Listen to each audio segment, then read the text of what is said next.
Greetings, Benjamin J. from Ben's Trains with another in the series. A follow-up on that Lionel 1655. As you see, I've put together a poor man's test stand for this.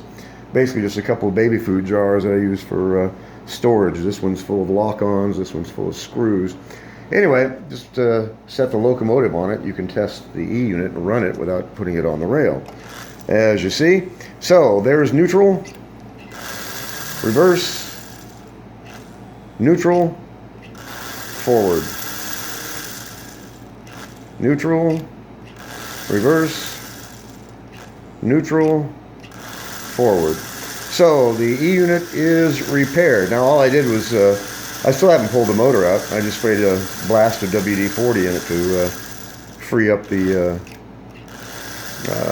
contactor. There's a contactor that moves back and forth in there. Anyway, it was just so coated with oxide that it basically couldn't move. So anyway, I got it up on the test stand, so I got to clean the wheels.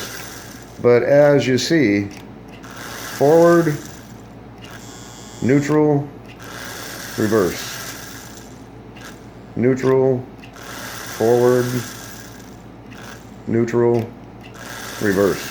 So it's working absolutely perfectly. Anyway, I'm going to run it like this for a few minutes, cycle it. That way you don't have to dick with it going up and down the rail. You can just run it this way and cycle the E unit. Anyway, it's a really simple way to do this. It works with any locomotive.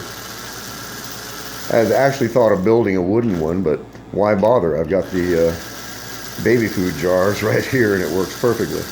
So I've just got a magnetic lock-on coming off the rail, just going to two alligator clips, one going to the rear wheel, one going to the front contactor.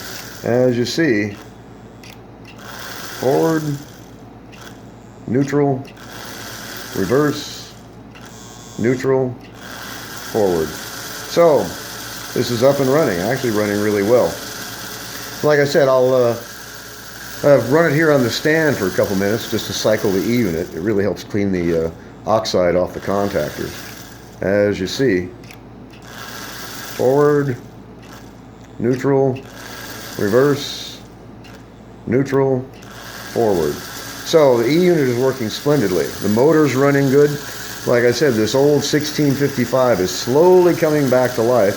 I still haven't done anything with it. Nothing. You can see the light is flickering, and I put a thin screwdriver down the stack to touch the light bulb, and it is just loose. As soon as I touched it, it came on full brightness. So I've still got to pull it apart just to tighten the light bulb up.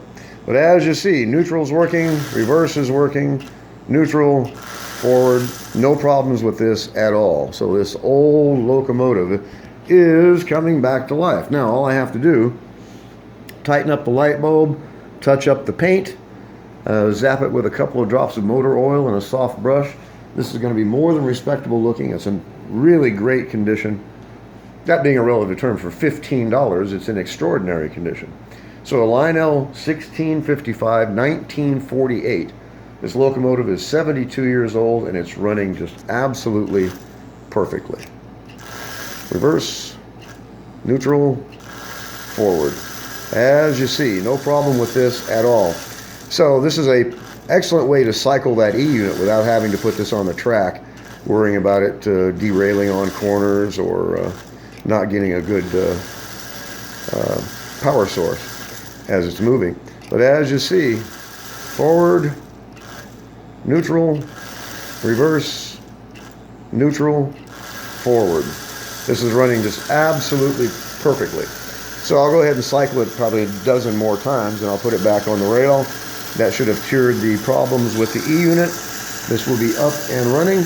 After that, tighten up the light bulb, touch up the paint, a couple of drops of oil. This is going to be a really, really great addition to the collection. Absolutely dirt cheap.